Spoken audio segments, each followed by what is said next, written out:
Hey, wrestling fans. Effing True Wrestling here. Brian Crazy. JC Styles. And we are back with our Against All Odds 2011 predictions. Apologize that we have not been together to do a video within the last week. We just had a whole bunch of stuff tying us up, but we promised that we are back. We're going to be bringing you this video. We're going to be bringing you Impact results later on tonight. And we'll also be bringing you SmackDown tomorrow night and Against All Odds on Sunday. So it's going to be a busy weekend here at Effing True Wrestling. So, first things first, you want to take the first match on the card? Yes, these are in no particular order. That is correct.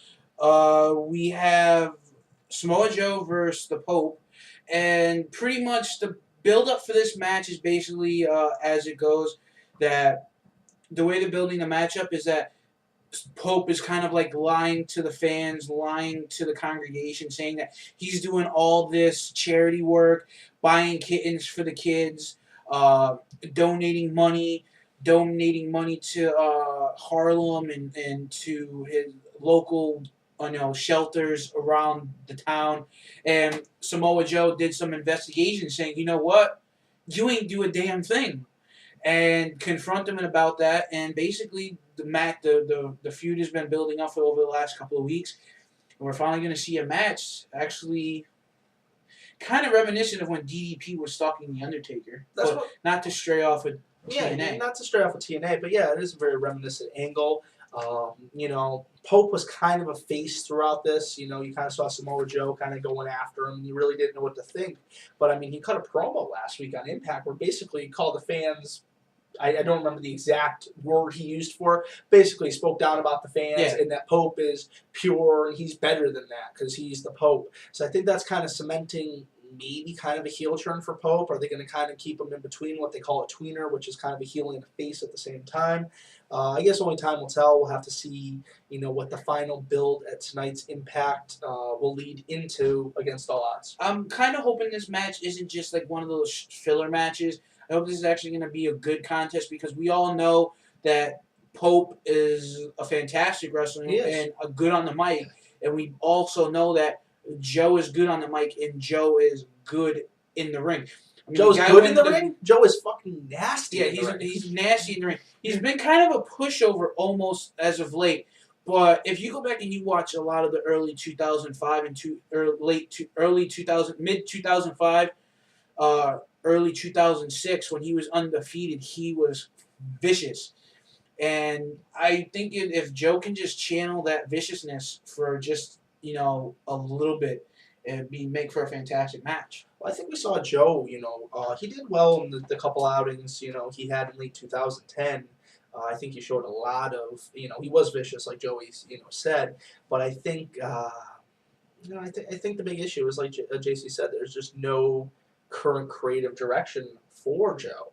And I think that is, the issue. This Pope feud kind of looks like it was thrown together kind of quickly. Yeah. I mean, it doesn't look like they really had too many ideas, to be honest. So they kind of just went with this. I do kind of understand, maybe Pope is, lying to everybody. And, the way he kind of spoke down to everybody seems like that, he's better than that. So I guess only time will tell. But, I mean, the way I look at it, I like the Pope, but I hope Samoa Joe whoops his ass. What do you say? I definitely hope Samoa Joe whoops his ass. I mean, I'm a Joe mark, so, I really don't care. Well, it helps that your name's Joe. Yeah, that too. But moving on, man, Joey got all the good matches on the card tonight, guys. We always divide it out, so we try to be fair. Well, Brian got the knockouts match, so I am pro knockouts. So I love my knockers. Yeah, so we have a last knockout standing match for the knockouts title in TNA. We're going to see Madison Rayne go against Mickie James. This has been a feud that has been pretty much in the build since the day Mickie James got in TNA. Exactly. Definitely, it's got the build up. I mean, it's been at least 2-3 months build up for this match. We kind of see them go back and forth on clean finishes, back and forth between the two knockouts. So I recall a hardcore match I think it was late 2009, early 2010, I think, and it had Taylor Wilde and someone else against Daphne. Oh, I think it was Taylor Wilde and Abyss versus Daphne and Steven Richards. and the women took a lot more vicious bumps than the men. And if this match is done properly, like that match was booked, I think this match would be actually pretty decent. Yeah, I got the opportunity to see them live at a house show. It was Mickie James versus Madison Rayne. And funny enough, this was like one of the one times that you probably didn't see, the crappy unclean finish. I mean, what's with the big loaded glove? I mean, come on, is she really getting that past these officials? I mean, come on, of course they're turning a blind eye to it because it's part of the story. But I mean, it's ridiculous. She's got some sort of crap, drop my nose. Excuse me about that, guys. She has some sort of object loaded in the glove that she's sliding down to around her knuckle area. Yeah. And maybe it's like a metal plate, a bean bag, a heavy bean bag that adds some weight to that punch. But basically, Mickie James is the shit. It's time for her. She needs to win the title. Yeah. I mean, I like Madison. I'm a big Madison supporter. Got her meter twice, but Mickie James win the title, girl. And so next we move on to RVD versus Matt Hardy. We only really seen this match build up since Genesis, and to be honest,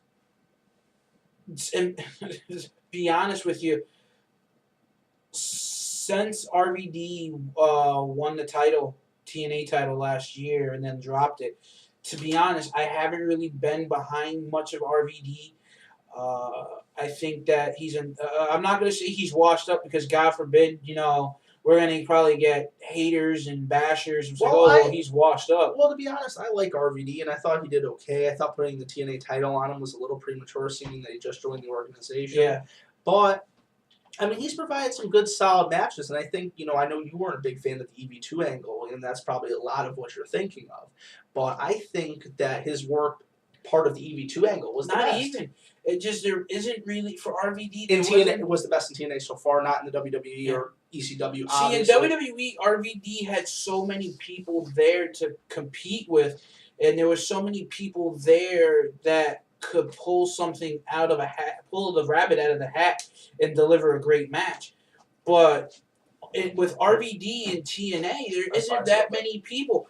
And to be honest, I mean, he wrestled Matt Hardy in WWE. It's been done. He wrestled Jeff in WWE. It was been done. I mean, there's so many people. Matt has a pretty unique style, though, just like Jeff. And I think that we all know Jeff is the bigger success of the Hardys. Well, he's the bigger success because I think. But he's also the biggest fuck up. Well, true. I mean, Matt Hardy's always. Don't get me wrong. I love Jeff Hardy. I mean, I don't love Jeff Hardy. Well, you know what? As our buddy Kevin Walsh would say, I love Jeff Hardy, but no homo. I enjoy watching Jeff Hardy wrestle just because of the fact that he's not afraid to take a risk, but the thing is, to get back to the match, it's Matt Hardy hasn't. I think to sum it up, Matt Hardy really hasn't impressed me too much in TNA yet.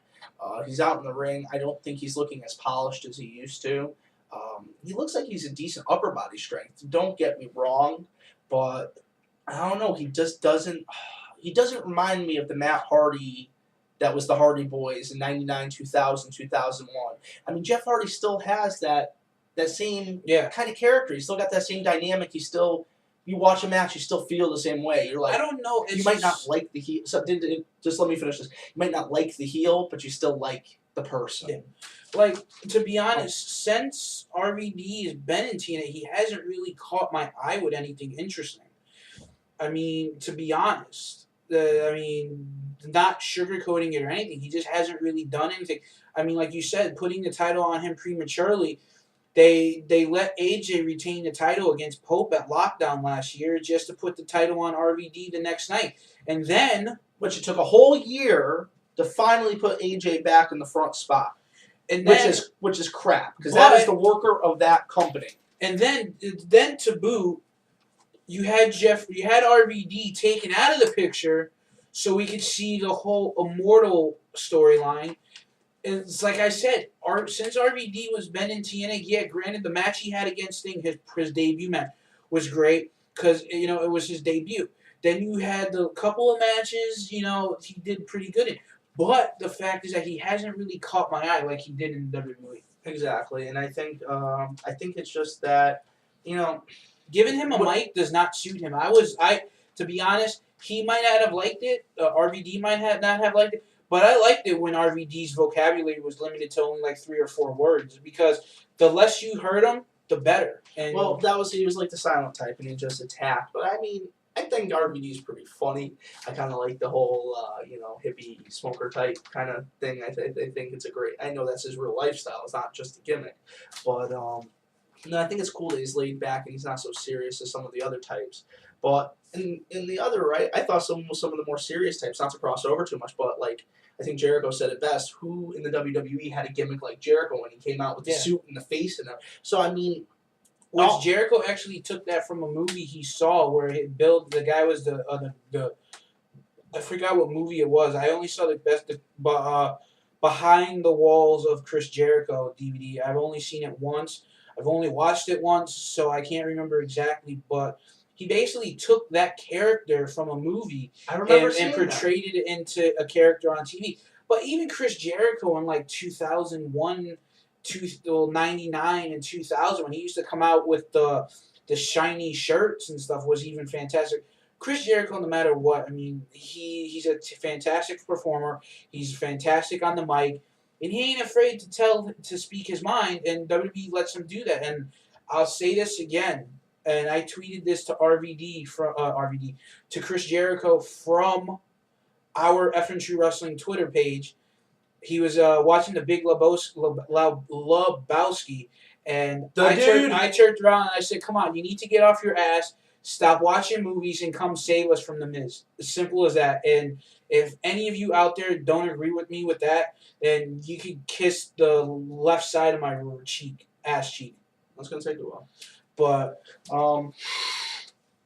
moving on. So we just covered. We covered J2. So. We move on to probably one of the best matches of the night, I would say. Well, no. Oh, that's that match. Never mind. You know what? It was a street fight. I was letting you roll with that because it was just so funny. To be honest, I thought he was going to talk about Jeff Jarrett versus Kurt Angle, but he's actually referring to Brother Bully Ray versus Brother Devon. It is a street fight match, so hardcore rules. I mean, let's see what happens. As simple as that. I mean, Bully Ray, he brutal. Devon brutal. But Bully Ray's been running around with his, shit between his legs, scared. Devon's been ready to whoop ass. So hardcore steel cage match. That would have been perfect. Have the ring loaded with weapons. Steel cage. Lock the door. And that's it, and let these two go at it. Because you know what's going to happen. Brother Ray's going to run. Bully Ray is going to run off of the fucking stage. Dude, this is how they should do it, bro. They should have the motherfucker like this, guys. Triple cage like they used to have in WCW, right? Then have it so you have to go out of climb up the first cage, or inside the first cage, go out into the landing of like the second, so it would be step back, so you'd go up and you'd be on this lane. Then you have like Inferno around the edge, right? So you can't, if you fell off, you'd be hit, right? So then you go up and then like I don't know, the championship's on like the 3rd tier or something, but that's how much we. I think he's watched a little bit too much Ready to Rumble, starring David Arquette, Sean Platt, and Oliver Platt, or something. Sean Kane and Oliver Platt. You don't remember they actually did the triple tier match on an episode of Nitro? Yeah, they did it on an episode of Nitro because they put it in the movie. Yeah, but they did it to promote the fucking movie. Of course they did. And it wasn't and then a week later they had fucking David Arquette win the title. Yeah, but hey, triple cage, ill idea. Used not so well. But basically to sum this up, I hope these two whoop each other's ass. Hardcore match. All the shit that Bully Ray's been talking. Devon needs to hand it to him. Let's see who was the better of Team 3D. Yeah, true.